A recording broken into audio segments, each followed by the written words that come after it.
إلى هذه ولكن تنسل إلى حضرة النبي المصطفى رسول الله وإلى إخواني من الأنبياء المرسلين والشهداء والصالحين والملائكة المقربين خصوصا Syahana al-Akbar Imam Junaid al-Baghdadi wa khususan yang santri mulim Syekh Abdul Halim Abdul Salam Bagian Mubajijim wa diratim wa ila khususan Imam Tajuddin Ibnu Athaillah Al-Fatihah.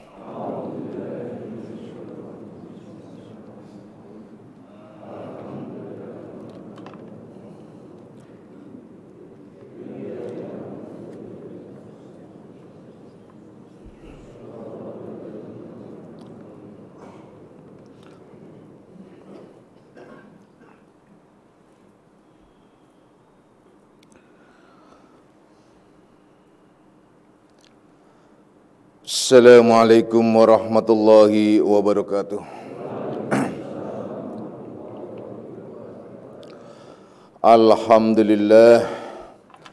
Alhamdulillahilladzi karrama bani adama wastafa minhumul ulama wa akhtara minhumuz zuhada wal hukama wal kurama wa faddala minhumul arifina billahi wasyifatul asma wa azaqahum lazzatal mahabbati wa tallahum haqiqatil asya'i minal ardi was sama wassalatu wassalamu ala sayyidina Muhammadin khatamil anbiya alladzi khuliqa min zatihi wa minhu jami'ul asya wa ala alihi wa ashabi sadatil awliya wa ala tabi'in wa tabi'it tabi'in lahum bi ihsanin ila yaumil jazaa. Subhanaka la ilma lana illa ma 'allamtana innaka antal alimul hakim wa la haula wa la quwwata illa billahil aliyil azim amma ba'd. Ma'asyiras salikin, kaum bapak dan kaum ibu jamaah pesantren Akmaliyah, anak-anak ruhaniyahku semuanya, baik yang hadir secara jasmani maupun nafsani, baik yang mendengarkan langsung di pesantren Akmaliyah maupun yang melalui radio online Akmaliyah. Insya Allah mudah-mudahan di malam hari ini kita bersama-sama mendapatkan limpahan rahmah, maghfirah serta hidayahnya, amin ya rabbal alamin. Anak-anakku semuanya, mari kita lanjutkan kajian kita di dalam membahas kitab Syarah Hikam Ibnu Athaillah, di mana kita sedang membahas dan telah dibahas dari min alamatin nujhi fin nihayatir ruju' ilallahi fil bidayat, yakni suatu tanda seseorang itu akan lulus pada akhir perjuangannya itu jika selalu tawakal, menyerahkan kepada Allah sejak mulai dari awal perjuangan itu sendiri. Anak-anak semuanya, ini sudah dibahas pada kajian yang lalu, tentunya agar menyegarkan kembali ingatan kita tentang ilmu ini. Mari kita ingat kembali bahwasanya hidup itu perjuangan. Dan di setiap perjuangan itu kita akan menemui resiko ujian dan cobaan. Maka orang yang lulus ujian dan cobaannya itu apabila ia mampu beriktikad dengan menyerahkan semuanya kepada Allah. Dalam bahasa agama disebut tawakal. Kemudian mengalir pada sifat dan akhlaknya ialah sabar dan qanaah. Sabar dan qanaah. Itulah sifat orang-orang yang mendapatkan sanjungan dari Allah Subhanahu wa ta'ala. Coba renungkan baik-baik. Contoh sebut saja seperti peristiwa yang telah terjadi di awal tahun baru 2020, khususnya di Jakarta, diawali dengan musibah banjir. Termasuk dampaknya saudara-saudara kita kena di sana. Dan insya Allah posko peduli salikin dan salikah akmaliyah tetap siaga, dan insya Allah pula semua atau dana-dana yang telah terkumpul ya, yang butuh dengan berbagai macam kebutuhan-kebutuhan yang primer, yang mendesak khususnya, ya, bukan yang sekunder, mudah-mudahan dananya cukup untuk dibelikan kebutuhan bagi saudara-saudara kita, insya Allah, amin, ya robbal alamin. Di sini diuji. Jadi bukan hanya mereka yang akan mendapatkan kelulusan ujian, tapi termasuk kalian. Ada nggak sih empati dalam mengamalkan kal jasadil wahidah dan ruhama bainahum? Bapak selalu menganjurkan dua hal. Kal jasadil wahidah, kita bagikan satu jasad. Jadi kalau tangan sakit, maka mata itu adalah mencari, melihat ada obat apa saja. Tentu saja dia akan mencari dan mengobatinya. Di mana yang luka? Tangan kiri yang luka, tangan kanan mengambilnya. Kaki yang luka, dan seterusnya dan seterusnya. Kepala sakit, tangan mengambil obat, kemudian memasukkan ke mulut dan seterusnya. Itu kal jasadil wahidah yang dimaksud begitu. Makanya hadis Rasulullah sallallahu alaihi wasallam menyatakan la yu'minu ahadukum hatta yuhibbu li akhihi kama yuhibbu li nafsihi. Jadi belum disebut kamu orang yang beriman sebelum kamu mencintai saudaramu sebagaimana engkau mencintai dirimu sendiri. Ada yang menyatakan, ya kan sudah dapat bantuan dari pemerintah. Itu beda lagi.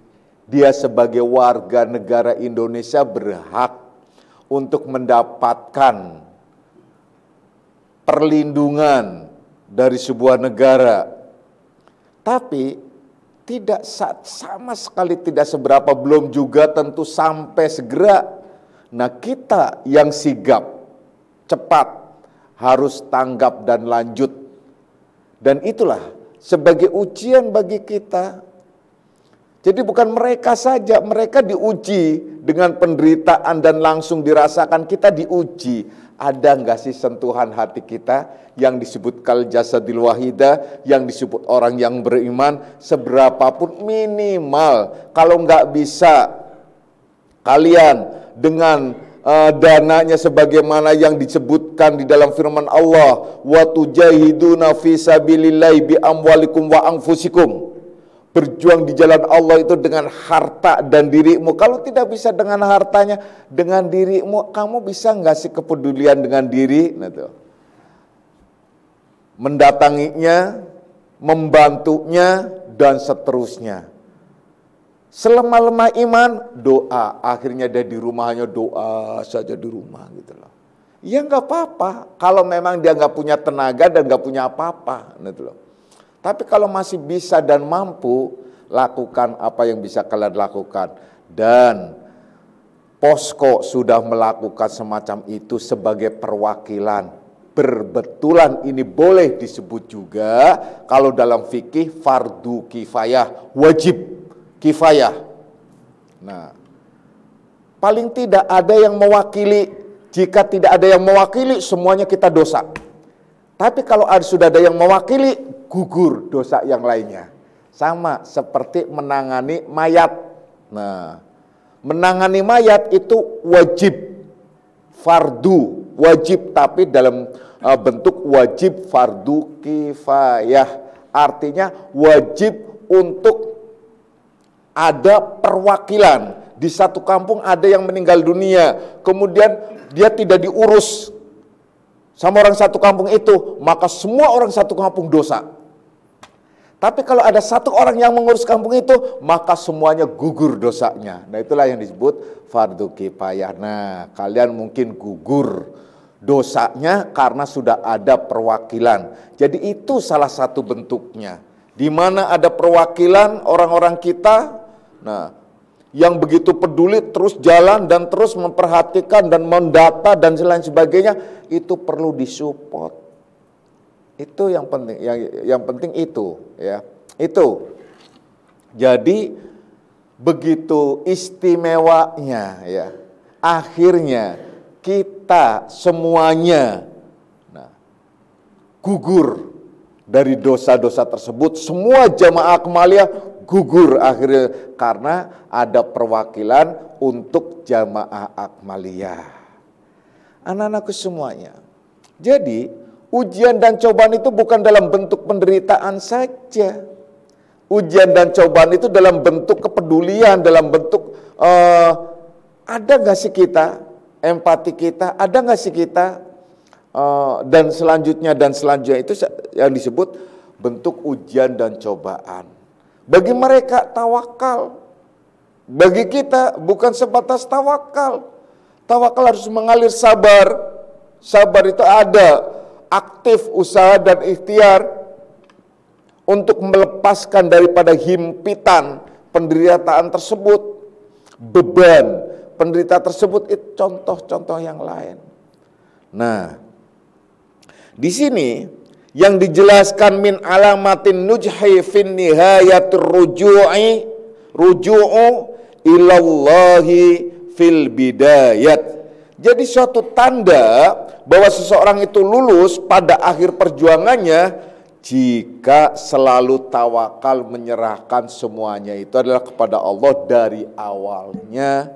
Jadi dari awal perjuangan kalian menuju kepada Allah itu harus diawali dengan niat, karena Allah menyerahkan semuanya kepada Allah, seolah-olah kita la haula wala quwata illa billahil aliyil azim.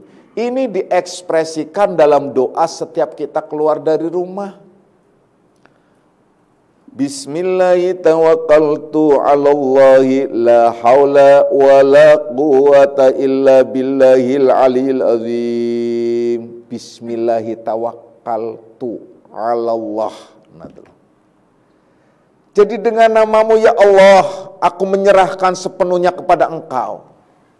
Maka keluar dari rumah secara fisik, iya. Keluar dari rumah secara hakiki, yaitu hati kita, wajib. Itulah yang disebut niat. Rumah kita disebut hati. Dan hati itu juga sekaligus rumah Allah. Oleh karenanya, mu'alif melanjutkan man asraqat bidayatuhu asraqat nihayatuhu. Siapa yang benar, maksudnya itu terang itu, siapa yang benar pada saat dia salik, memulai saliknya, memulai perjalanannya, pasti dia akan sampai pada yang dituju. Benar tentunya. Apabila dia diawali dengan terang, itu kan susah ungkapan. Dia diawali dengan terang, maka pada saat akhirnya juga mendapatkan terang. Maksudnya apabila dia niatnya benar, semuanya karena Allah, kalian ngaji karena Allah, kalian torekot karena Allah, kalian zikir karena Allah, semuanya karena Allah, diawali karena Allah, pasti kalian akan berjumpa dengan Allah pula pada nihayahnya, akhirnya. Dan ini hadis yang populer, yang disebut mutawatir hadis ini, yaitu innamal a'malu binniyat, pangkal hadis. Setiap apapun itu tergantung pada niatnya. Perbuatan itu tergantung di awal niatnya. Sampai ditanyakan dalam hadis itu terhadap Rasulullah Sallallahu Alaihi Wasallam pada saat hijrah, banyak orang yang hijrah ya Rasulullah bukan karena Allah dan Rasulnya, tapi karena sesuatu, bahkan karena harta, ada juga yang karena wanita, macam-macam. Rasulullah menyatakan, hijrah yang karena wanita dia akan mendapatkannya. Hijrah karena jabatan akan mendapatkannya. Hijrah karena apalagi karena harta akan mendapatkannya. Tapi barang siapa yang hijrah, dia karena Allah dan Rasulnya, itu yang benar dan itu yang baik. Fahijrotuhu. Maka hijrahnya itu adalah karenanya. Dia akan mendapatkan sesuai apa yang di awalnya. Jadi bidayahnya itu macam apa hingga nihayahnya. Kalau kalian menuju kepada Allah diawali dengan apa dan bagaimana? Apakah kalian menuju kepada Allah itu adalah karena ingin apa dan bagaimana? Tergantung. Tapi yang baik adalah apabila hati kalian terang. Jiwa kalian terang. Apabila hati dan jiwa itu terang, pada saat awal melangkahnya, terangnya dengan apa sih? Al-ilmu nurun. Ilmu itu nur, cahaya, penerang, obor, pelita. Yang menjadi penerang perjalanan kita menuju kepada Allah. Apabila ilmu itu kalian tidak pakai, berantakan. Apabila kalian berjalan itu diawali dengan pengetahuan yang baik dan benar, maka kalian akan sampai dengan baik dan benar juga. Itu maksudnya. Maka dari itu Bapak selalu istiqomah untuk mengajak kalian menuju kepada Allah melalui proses perjalanan pemahaman ilmu. Kalian ditarik oleh Allah kumpul bersama-sama di majelis. Kemudian kalian diberikan pemahaman, anugerah oleh Allah ilmu yang sesungguhnya, ilmu yang menuju kepadanya dengan pengertian dan pemahaman mulai dari tauhidul af'al, tauhidul asma, tauhidul sifat hingga tauhidul zat. Mulai dari pemahaman zikir la ilaha illallah sampai kepada Allah, pemahaman tentang la ilaha illallah dan Allah dalam arti manfi dan musbit.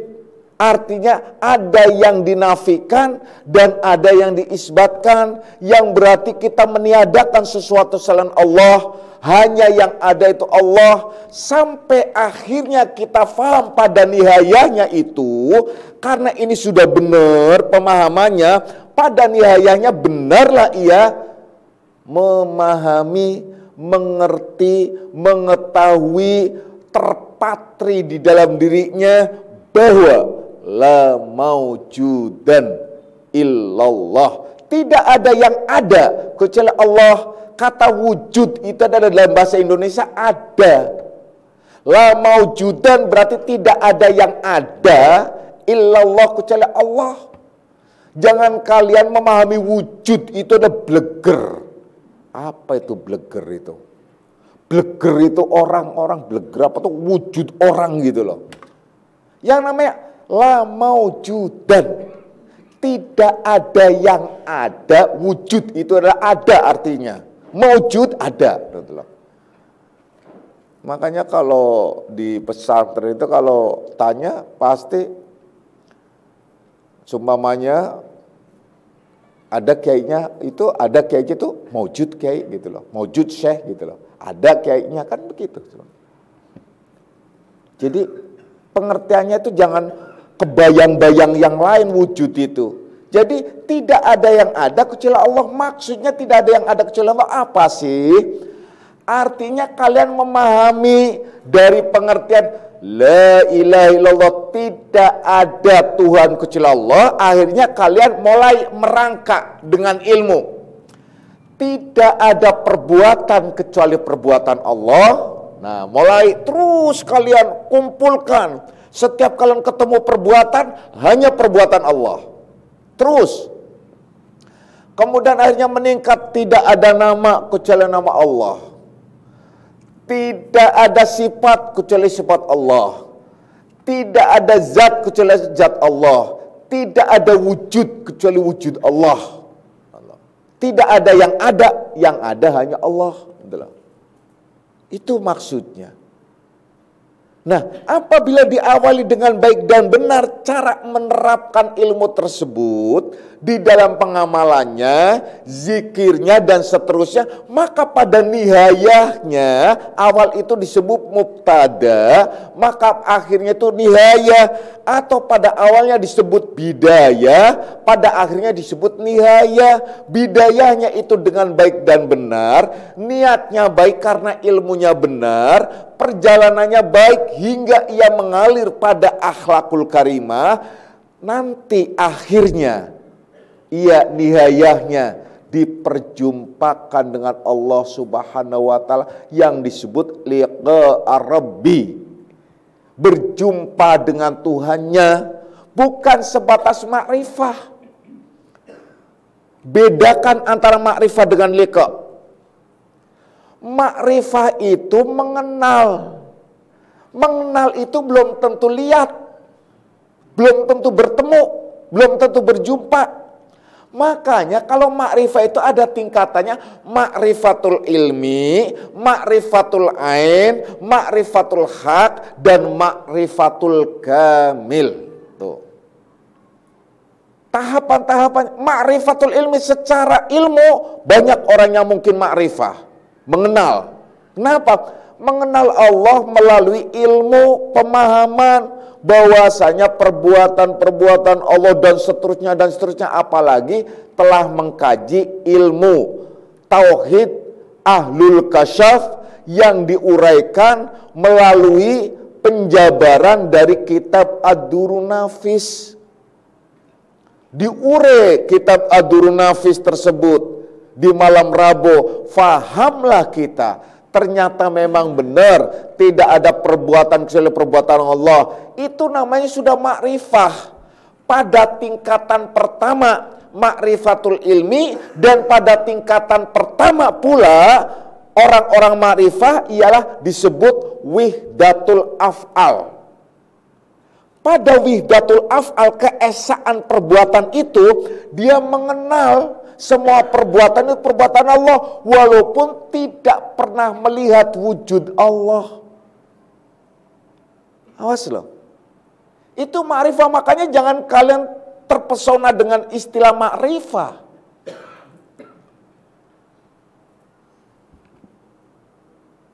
Ya, awas, hati-hati. Kalau liqa Rabbi yang Allah janjikan dan Allah tawarkan, faman kana yarju liqa'a rabbih falyamal amalan salihah wa la yusyrik bi ibadati rabbih ahada. Kalian harus mengamalkan faman kana yarju, barang siapa yang ingin kembali. Nih, ingin kembali. Mau lagi, ingin kembali, maksud kembali bukan kembali pulang, ingin kembali, ingin berjumpa kembali, berarti kalimat ini sebelumnya pernah berjumpa. Seperti kalian, barang siapa yang ingin bertemu lagi, berarti kan sebelumnya sudah ketemu.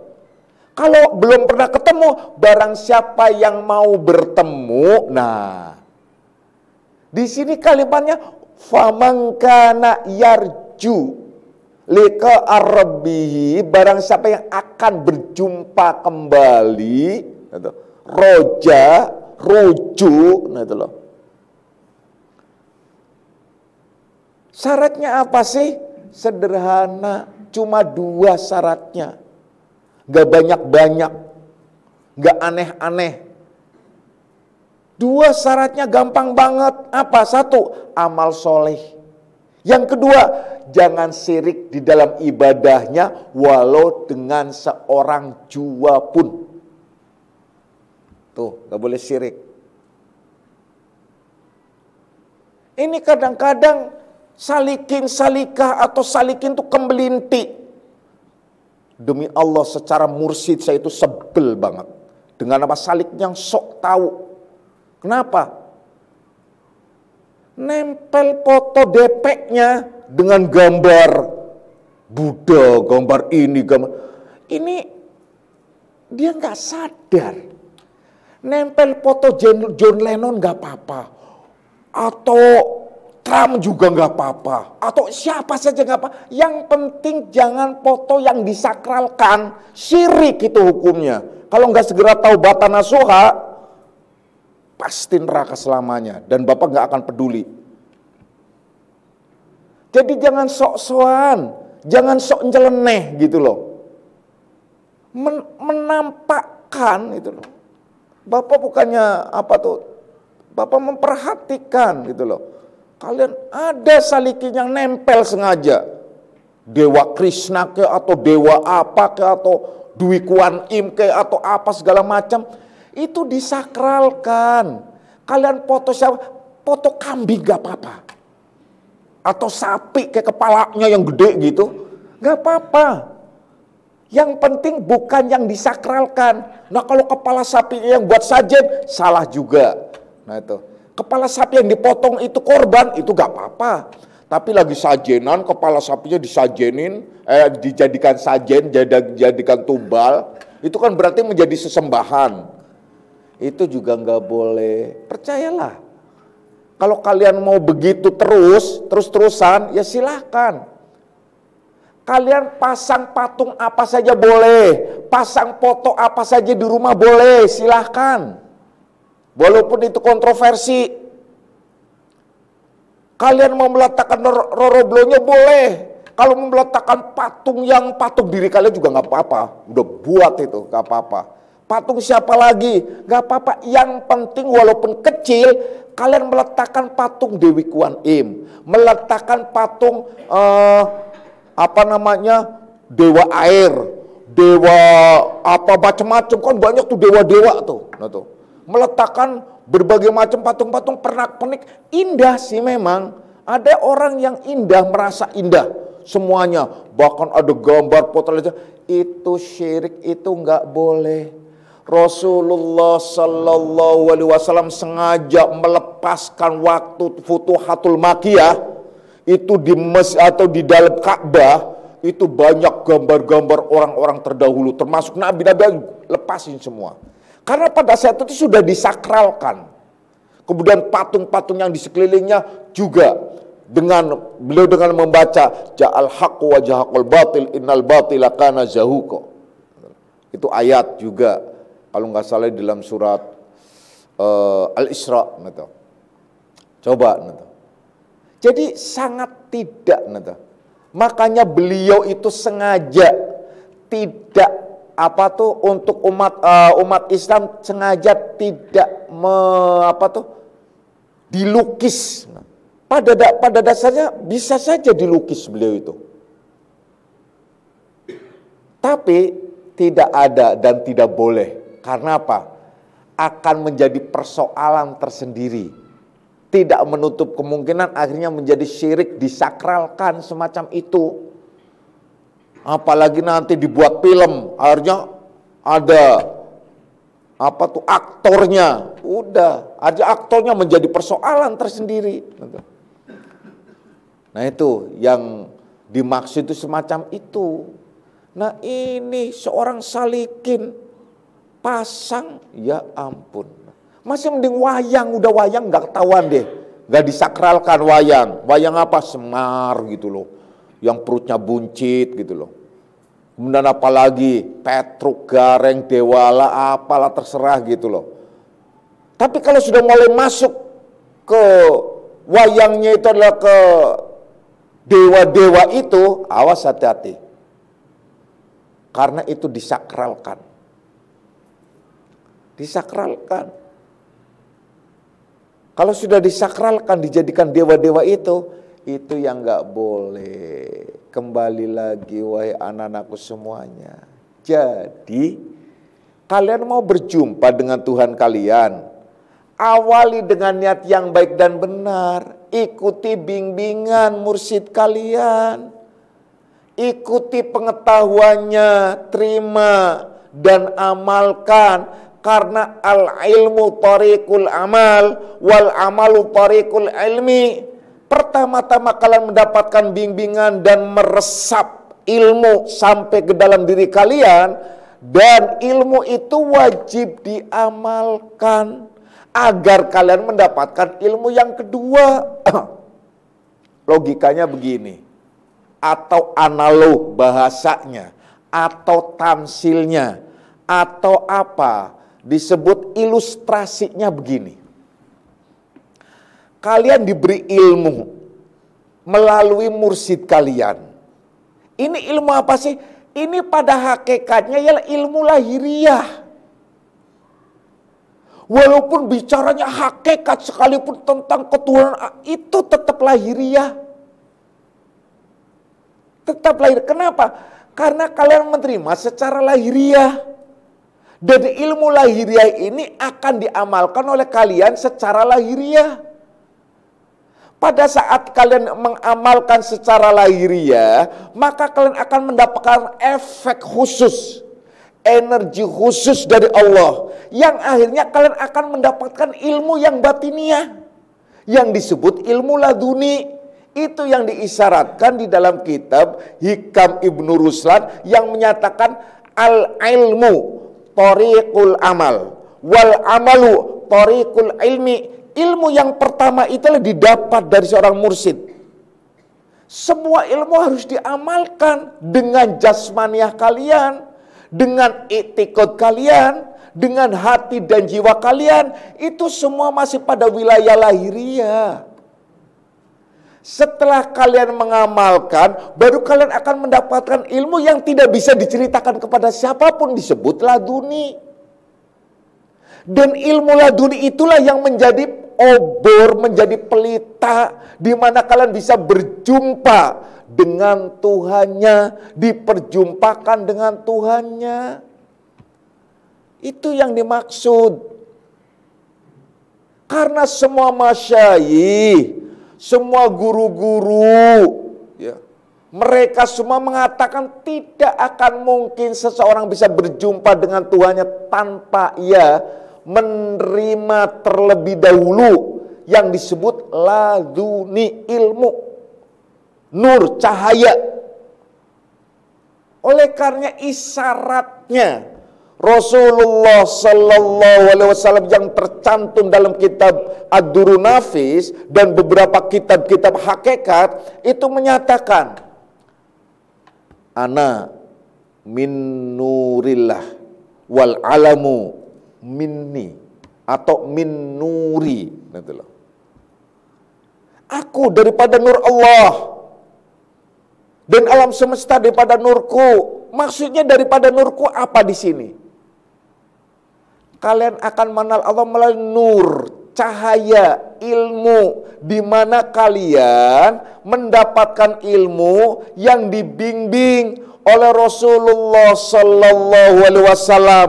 Tapi sementara Rasulullah itu sudah tidak ada 1400 tahun yang lalu, dan tentunya jaraknya sangat jauh bagi kalian, maka ada turun-temurun yang disebut warasatul anbiya. Warasatul anbiya itu juga bisa disebut seorang kiai, ustadz, guru atau mursyid. Terlebih lagi kalian ketemu warasatul anbiya, mursyid yang dimana ia diturunkan oleh Allah dalam 100 tahun sekali, yang disebut insan kamil. Maka ilmu itu mengalir menjadi nur, menjadi cahaya. Maka cahaya itu akan kembali kepada sumbernya. Nah, oleh karenanya ilmu itu bisa dimanfaatkan ialah dengan mengamalkannya. Inilah isyarat man asraqat bidayatuhu asraqat nihayatuhu. Barang siapa yang awalnya sudah pakai nur, cahaya, penerang, maka dia pada akhirnya mendapatkan cahaya dan penerang. Dia pertamanya dengan nur ilmu, diamalkan, akhirnya dia mendapatkan nur ilmu, di mana nur ini ialah sebagai obor wilayah ruhaniyahnya. Itu nihayahnya itu begitu. Jadi kalau kalian mau berjumpa dengan Tuhannya apa sih? Nggak ada jalan lain. Beramal soleh dan jangan syirik di dalam beribadah walau dengan seorang jua pun. Ini sudah jelas berarti. Berarti tak bisa tidak, kalian harus beramal soleh. Beramal soleh apa saja sih? Beramal soleh itu mulai dari yang ritual sakral yang telah ditetapkan dalam bentuk ibadah, sholat, puasa, zakat, haji atau umroh, dan berbagai macam zikiran dan sebagainya. Itu masuk dalam bentuk ibadah amal soleh juga. Nah, amal soleh yang sakral, yang ritual, ada lagi sisi lain disebut sosial, atau yang sering disebut dengan istilah muamalah, amal kehidupan dalam sehari-hari. Maka amal kehidupan dalam sehari-hari itu akan disebut amal soleh apabila kalian terbentuk dengan sifat-sifat yang mahmudah, sifat-sifat yang terpuji. Maka sifat-sifat yang terpuji itu akan mengalir dalam kehidupan kalian, dalam kelakuan kalian yang disebut akhlakul karimah. Maka akhlakul karimah itu akan membias menjadi uswatun hasanah, contoh di lingkungan kalian, paling tidak di orang-orang terdekat kalian, keluarga kalian, anak istri kalian, atau siapa saja itu yang menjadi patokan, pegangan, pengamalan ku anfusakum wa ahlikum naro. Yakni jaga dirimu dan keluargamu, ahlimu dari segala bentuk penderitaan api neraka. Maksudnya ialah penderitaan lahir dan batin. Jadi tidak akan disebut orang itu mengamalkan kalau tidak dalam wujud akhlakul karimah. Karena kehidupan sosial kalian akan terbentuk pada wujud akhlakul karimah. Mana sih sebut akhlakul karimah? Sifat-sifatnya ialah sabar, qanaah, tawakal, ikhlas, dan banyak lagi. Sifat-sifat tersebut mewujud, menghiasi kehidupan kalian. Sehingga orang yang melihat pun nyaman, yang melihat itu senang. Nah, sementara ini kalian semuanya mau mengamalkan ilmu, tapi justru memprovokasi kebencian di antara kalian atau di lingkungan kalian. Coba. Bagaimana ia disebut orang hakikat, orang mengerti ilmu, kebohongan besar. Kenapa kebohongan besar? Nggak bisa mengendalikan nafsunya. Ngomongnya adalah masih berantakan. Ngomongnya adalah ngomong orang-orang jalanan. Seorang salikin seharusnya kata-katanya itu lembut. Kata-katanya itu santun. Lalu kata-katanya itu sama dengan bajingan. Apa bedanya dengan mereka? Percayalah, jangan kalian percaya apabila ada seorang salik yang mengklaim dirinya adalah tahu hakikat atau apa, tapi lihat akhlaknya. Kalau akhlaknya kata-katanya aja kasar, Jangan dianggap itu iblis, itu setan. Percayalah, kalau kalian ngikutin terus pasti akan jadi ahli neraka. Pasti akan tersesat. Bahkan tersesat di jalan yang terang, yang sulit untuk kembali ke dalam pelukan rahmat Allah. Jadi ukurannya itu sederhana, jangan kalian ukurannya itu dia bisa nerawang, dia bisa macam-macam. Ya hanya sekedar nerawang macam-macam itu iblis setan juga bisa. Bainal masyriq wal maghrib lahzatan. Antara timur dan barat itu sekejap itu setan itu. Menerawang maupun bekerja atau apa saja itu gampang banget. Jadi jangan kalian terpesona, terpedaya oleh orang-orang yang semacam itu. Apalagi salikin yang klaim dengan omongan baru ngomong ini tuh seolah-olah dia itu ada di mana. Seolah-olah dia adalah menjadi ahli makrifah. Seolah-olah dia sudah tahu dari mana dan bagaimana. Tapi bahasanya, ucapannya, kata-katanya, nafsunya masih meronta-ronta, masih nauzubillahi min dzalik. Jangan. Loh kok kenapa? Ya memang gak benar begitu. Percayalah. Anak-anakku semuanya, pernahkah saya berkata kasar terhadap kalian, terhadap tetangga atau terhadap teman? Runut deh, cari deh. Cari kalian tentang kelakuan saya dari kecil saja deh.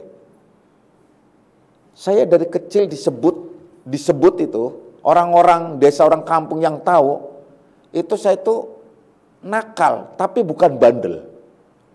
Tidak pernah melukai anak-anak sebaya saya. Nakal memang iya, blingsatan dengan naik sepeda tuh bisa jadi tuh rumah dan majelis mbah itu lebih susah naikin dengan sepeda. Jadi orang-orang dulu tuh belum pakai sepeda tuh yang loncat-loncat gitu, saya udah loncat-loncatin gitu loh. Dan itu sepeda gede gitu loh. Sampai pernah sepeda itu adalah sampai patah itu as depannya itu loncat gitu loh. Saya loncatin. Nah itu hanya blingsatan semacam itu, tapi tidak pernah melukai yang lain. Tidak pernah berantem sama yang lain. Tidak pernah dengan kata-kata kasar. Apalagi kata-kata yang naudzubillahi min dzalik. Sampai sekarang bahkan terhadap anak-anak saya, terhadap istri saya. Coba tanyakan kepada istri. Tanyakan Umi sama ibu. Pernah nggak saya berkata kasar? Mungkin kalau sedikit oktav naik, itu karena saya orang Pantura, orang Tegal. Orang Brebes, gitu. Kan ngomongnya kadang-kadang tinggi, sumpamanya ngomongnya tinggi itu bukan saya itu marah, gitu. Cuma saya teriak itu bukan saya marah, orang pesisir itu rata-rata begitu. Tapi lugas gitu loh. Kalian boleh lihat, kalian telusuri, silahkan. Seumur hidup saya belum pernah berantem. Kalau ada yang ngajak berantem, andai saja ada, saya menghindar. Tapi saya pernah jadi guru silat. Tuh kan, tahu nggak? Pernah jadi guru silat. Pernah saya punya anak anak didik silat tuh banyak tuh waktu di daerah Pasundan. Sampai orangnya waktu itu dewasa datang kemari, kirain bapak masih ngajarin silat, saya mau melanjutkan nih, soalnya banyak preman-preman di sana. Kagak. Tapi saya belum pernah berantem, gitu loh. Saya paham tentang drihuk silat santri, gitu. Dan orang belum pakai breakdown tuh muter-muter, saya bisa muter itu dulu. Sekarang capek, gitu loh. Bener, mau ajarin silat, kalau teori dan gerakan silat, kalau yang mau saya ajarin bisa, gitu loh.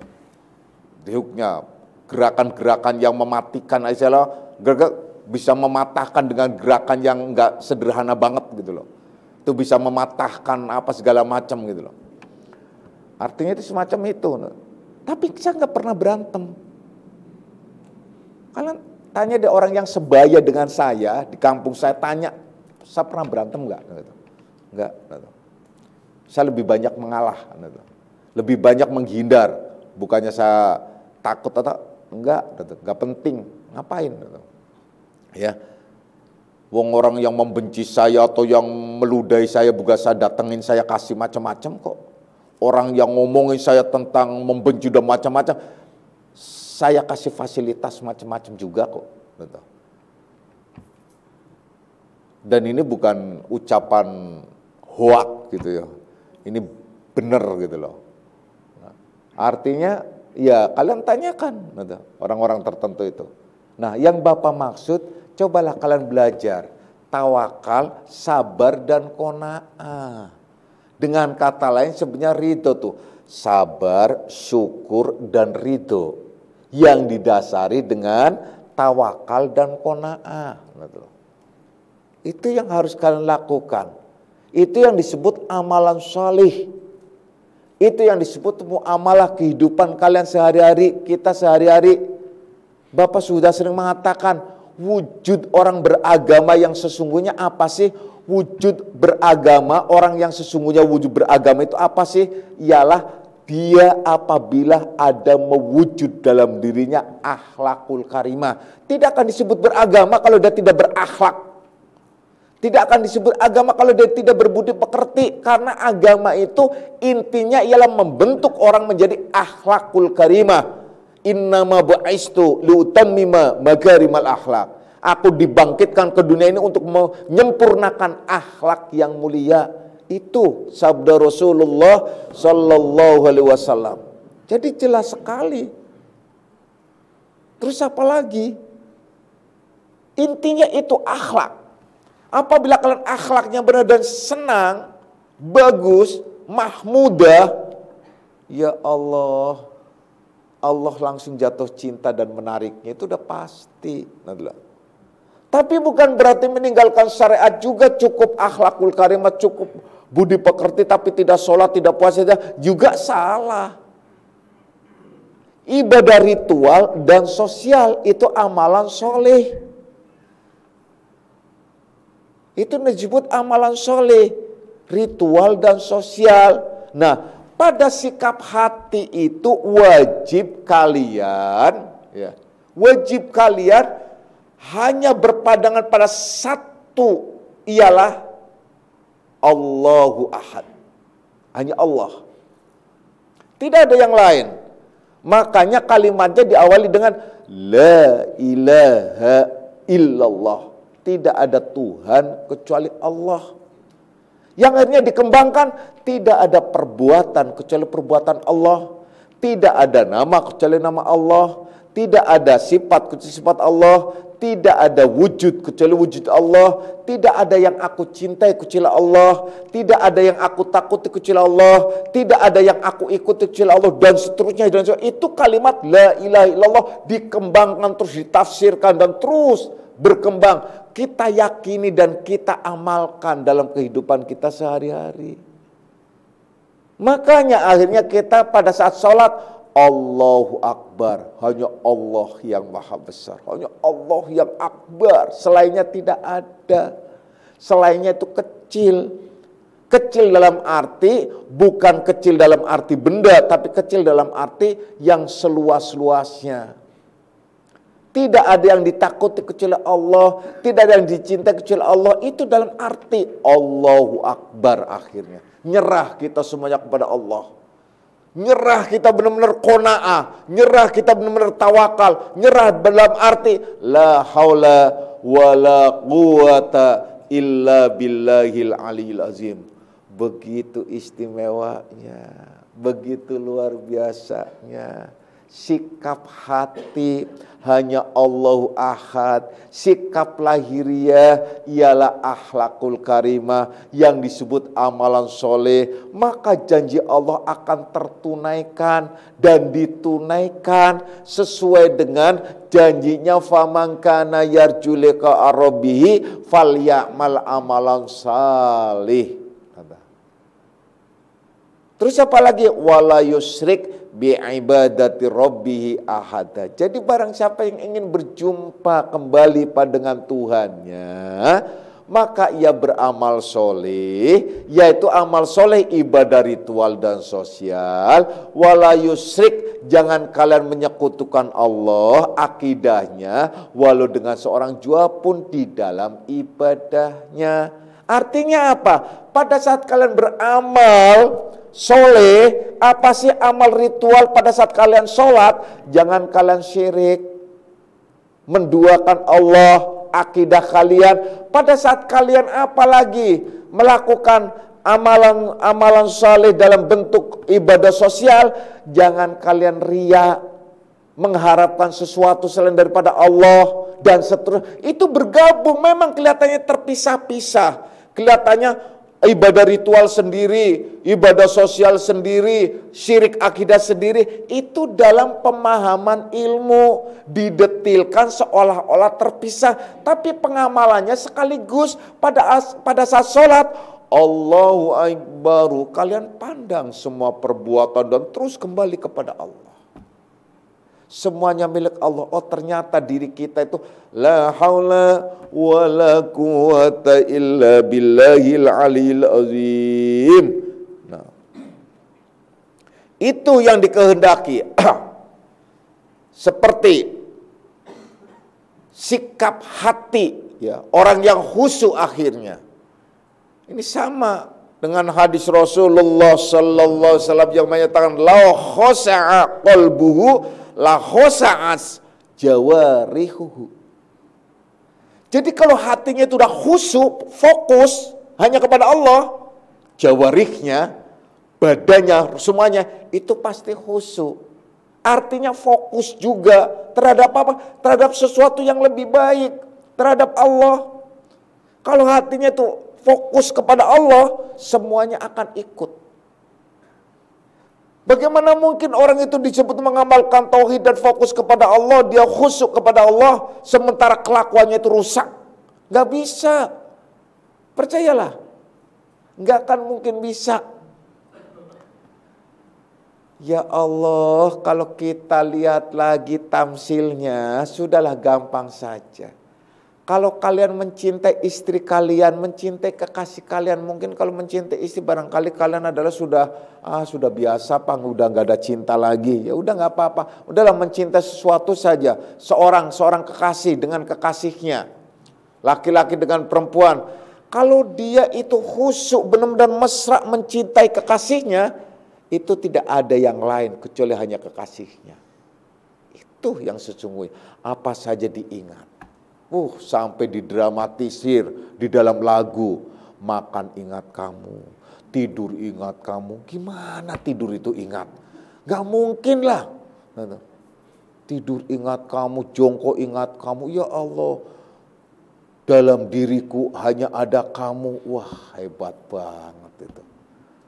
Itu kan lagu-lagu itu, syair-syair itu mengekspresikan cinta. Bagaimana kalian mengekspresikan cinta kalian terhadap Allah? Wah, kan semuanya Allah sudah mengajak, menyatakan ekspresi cintanya Allah apa sih? Dituangkan dalam firman Allah dalam surat Al-Hadid kalau gak salah. Yaitu yang menyatakan wa huwa ma'akum aina ma kuntum. Iya, Allah beserta kamu di mana saja kamu berada. Artinya Allah selalu ada denganmu, bermesraan terus. Tapi kalian tidak memesrai Allah, nyuekin Allah, bahkan belakangin Allah, meninggalkan Allah. Sementara Allah selalu memesrai kalian, tapi kalian tidak ngeh. Sama seperti istri dimesrai oleh suami, nggak ngeh. Habis suami cara mesrainya, iya. Sesuai dengan karakter suami lah. Kenapa? Caranya suami kan macam-macam. Ada yang memesrainya cuma colek-colek doang. Colek-colek sambil malu-malu. Ada yang mesrainya gemes gitu. Bejak-bejak seumpamanya. Yaitu cara memesrai. Makanya Allah cara memesrainya kalian apa? Macam-macam. Ada ditimpa musibah. Itu kan kayak orang gemes bejak-bejak gitu loh. Ada yang macam-macam gitu loh. Itu caranya Allah gitu loh. Jadi jangan kalian kebayang memesrai Allah memesrai kalian tuh dengan berlimpah rezeki apa juga. Bukan begitu. Dibejak-bejak juga itu adalah caranya Allah memesrai kalian. Itu loh. Tuh kalau kalian pernah dengar ungkapannya Robi'ah Al-Adawiyah, seorang wanita sufi yang jadi martir ya, artinya contoh sufi wanita. Itu dia kalau kesandung saja, kesadung, luka, kekasihku sedang manja. Aku dicubit sama kekasihku. Padahal kowol-kowol. Apa tuh kowol-kowol? Luka sampai bilang kekasihku. Kalau kalian kesandung sampai luka, apa yang terjadi ngomongannya? Apa nih? Malah batunya ditendang lagi, benyok lagi kalian. Macam-macam, omongannya udah macam-macam. Ada bilang sialan lah, bujubune lah, aduh saya pikir macam-macam. Jadi bukannya kekasihku. Duh, kekasihku sedang manja, sedang mengajak bermesraan, tuh begitu. Ditimpa musibah banjir, ya Allah, ternyata Allah memesraiku dengan cara memandikanku. Wah, kan enak banget gitu. Jadi nggak teriak-teriak, nggak macem-macem gitu, tetap gitu loh. Walaupun kita tetap peduli, tapi begitu gitu loh. Jadi bukan berarti harus macam-macam dan sebagainya, udah. Itu cara Allah memesrai itu macam-macam gitu loh. Orang kan, jadi kadang-kadang kita kan kata memesrai itu adalah sesuai dengan pikiran kita dan kebiasaan kita. Beda-beda. Ya, jadi jangan disamaratakan. Apalagi caranya Allah memesrai hambanya, macam-macam. Kan kalau disebutkan apabila Allah sedang mencintai hambanya, maka Allah sengaja menurunkan berbagai macam ujian. Karena Allah ingin mendengarkan. Mendengarkan apa sih? Mendengarkan hentakan hatinya menyebut nama dirinya. Ya Allah. Wah, langsung Allah kerjet-kerjet. Nah kalian pada saat itu bukannya ya Allah. Aduh. Ya Allah. Wah, udah langsung Allah. Persis kayak kalian. Seorang suami dipanggil sama istrinya. Dengan panggilan yang mesra gitu. Walaupun itu lagi dibejak, udah mesra gitu, udah langsung gitu. Suami itu makin rindu, makin kangen. Begitu sebaliknya dan seterusnya. Bukannya dimesrai malah ngomongnya lain lagi gitu. Kan macem-macem ya, macem-macem. Udah banyak lagi kisah-kisah dan cara-caranya. Begitu juga para sahabat-sahabat dan banyaklah. Artinya selalu mengembalikan kepada Allah Subhanahu wa Ta'ala. Itulah orang-orang yang sampai nihayahnya, itulah benar-benar nihayahnya itu ada dalam kondisi terang. Tapi kalau nihayahnya dalam kondisi gelap, beda lagi, rusak akhirnya ya. Insya Allah kita akan lanjutkan pada kajian yang akan datang. A'udzubillahi minasyaitonirrajim. Bismillahirrahmanirrahim. Raditu billahi rabbil alamin Muhammadin nabiyya.